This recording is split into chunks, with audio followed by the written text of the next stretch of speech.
Do you want an effective way to study for your finals? In this video, I'm going to reveal a really simple method that you can use to get all the information down that you need to learn so that you ace your exams and your finals. And I want you to go to the comments section right now, and I want you to share your advice to the rest of the students here. What is it that you can do to make the best preparation for your finals? What works for you, and what do you suggest to others?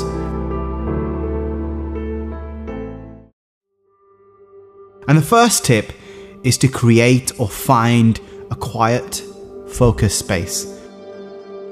One of the best things about studying at school is the power of environment change. You're there in your classroom to study, and you know that, your brain knows that.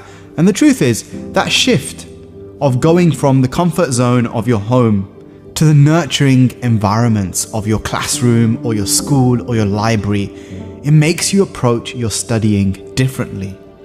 It forces you to change your behavior, to change your outlook. In his book, Atomic Habits, James Clear talks about the power of how changing your environment changes your focus. And if you're studying from home, how will you replicate that change in state? If you're studying from the library, how can you make sure you stay focused? 70% of success is just showing up. So find that space and just keep showing up. That shift in your mindset that you're not just at home sitting and chilling. You're here to work.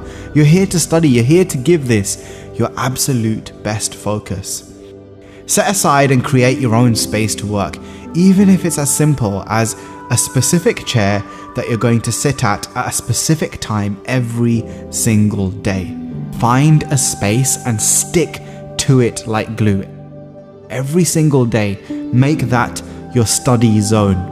And make sure you show up every single day at that spot. And just make it that simple goal that you're going to open your laptop, open your tablet, open your book, whatever it is, and just get started. The second tip is to treat whatever you're doing like a real class, like it's the real exam right there and right now. And if you were in your exam right now, what would you do? Would you be looking out the window? Would you be slouching in your chair? Would you be focused, or would you be distracted? Think it through. Show up like it's the real thing. Yes, you might be at the library or at home, but why does that mean you shouldn't treat this as the real thing? The difference between someone who's a follower and someone who is a leader is having to do something, being forced to, and making the choice to. You don't have to wear your best, smartest clothes to study. You don't have to come up with these fancy, prepared revision timetables. You don't have to say no to all the social obligations, but would it help? Is there a chance that just 1% you might take it more seriously? Just 1% your grade might improve. So treat it like it's the real thing and send a powerful message to yourself and those around you. Tip number 3 is about getting yourself digitally organized. Complexity and a lack of clarity are the two enemies of you succeeding here. So get serious, get organized, make a calendar, stick to that. Know what you're doing when, know which weak areas you're focusing on and for how long. Be smart about how you work.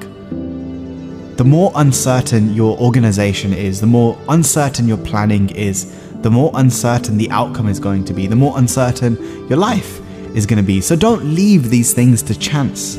Treat it like a self-care plan, a self-love plan. That the more organized you are, the more you're really taking care of yourself. So if you want to study effectively online, turn off those random tabs on your browser. Stop multitasking. Stop looking at social media first thing every morning. You know what you need to do by now. Focus on one thing at a time and keep doing it until you finish, and then move on to the next task. Tip 4 actually has nothing to do with studying, with finals or any of that. And it's simply to take breaks, move your body. A still body is an uninspired body. Here's an example. Neuroscientists took an MRI scan of a person's neural activity after sitting for 20 minutes and after walking for 20 minutes. The image on the right shows far more activity in the brain's neural pathways than the image on the left. So if you're wondering why you're not focused, why you're not motivated, maybe it's because you've been sat there for too long scrolling through TikTok again. Instead, make success happen by design, not by desire. Every day when you wake up, make sure you take a 10-minute walk. Make sure you're getting some sunlight, you're getting some fresh air, and make it your goal to reach at least 6,000 steps every single day. Nowadays, we can use our phones. We don't need fancy smartwatches if you don't have that. You can use your phone to track your steps, but make it a goal that you're at least doing one short 15-minute walk. Break things up, get moving. Okay, all of these tips so far are great, but let's be honest. Sometimes what you're learning is boring. You're not succeeding. You're getting answers wrong again and again and again. And I want you to pay attention. How do you react in those moments? When the learning gets boring, hard, and uncomfortable, how do you tend to react? Something I've learned over the years is be curious, not judgmental. The best students aren't the ones who know the most. The best students are the most curious.